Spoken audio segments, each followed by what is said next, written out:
Hello, my name's Michael Wright and I'm the head teacher here at Gate School Durham. I've been in post since September of this year, and every week I've written to parents at the end of the week with an update about what's been happening here in school. At the start of the year that went out as a letter, a PDF attachment and an email. Then during the year we upgraded our website so it would be an update there. But I've also met with parents this year, and a group of those parents suggested actually every so often they'd like to literally hear me speak. Now I'll be honest, I don't enjoy appearing on camera, I feel really quite uncomfortable now, but they said that they felt occasionally that video might be slightly more accessible to some people. And it is important that if we're an inclusive school, that I actually do things to try and reach other people. So this week the head teacher's update is actually this video as an experiment, and if the feedback is this is awful, then we won't do it again. I thought what I'd talk about though specifically was something I shared with Year 6 parents earlier in the week. I've been reflecting quite a lot on the fact over the course of the year that for any organisation, and particularly here at this school, we need to be values driven. If you don't believe in something, you'll believe in anything. And I've spent much of my time here over the course of this academic year talking to the staff in particular, but also our students, about what I believe in and what I think we should stand for as a school. And I shared that with Year 6 parents earlier in the week, but it's something as well that I think already is built in to what we offer all of our students. We talk about excellence. We talk about that idea that every child should have the opportunity here to succeed. Now that doesn't mean just in a narrow definition of academically succeed, although that is important, but every child should feel success. We talk about the most for those that need the most. Now that value to me is particularly important. Some people find life a little bit difficult, a little bit hard, and that can be for all sorts of reasons. Well, that's okay. Our job as educators is to meet that need. Now that might be a young person who's suffering at that point with their mental health. Well, we can talk about what support we can offer.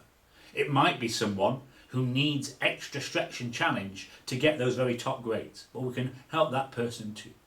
But it's important that we recognise every child needs a different type of support. But we also talk about every child being known and valued. It's important to me here at this school that every child feels that they're known individually. They're not just a uniform and a badge. And I enjoy the fact that when I go out and do duty each day, most students will speak to me by name and I will be able to use their name in return. That's important. These things matter because the world should be based around relationships in that way.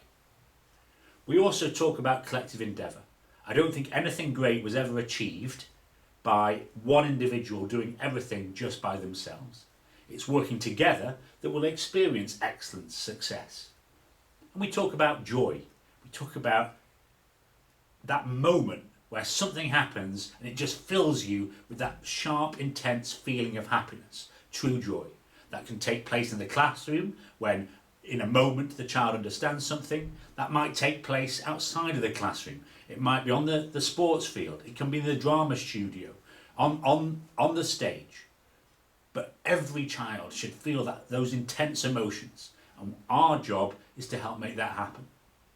But if that's what we believe as a school, the other thing I talked about with Year 6 parents this week was the importance actually of families. And I shared this photo. I've shared it before. In that photo, I'm there. I'm just over a year's old.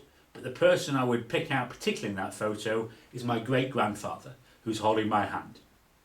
Harry was a miner here in County Durham all his life, and he worked at Death Hill Colliery, living in Wingate.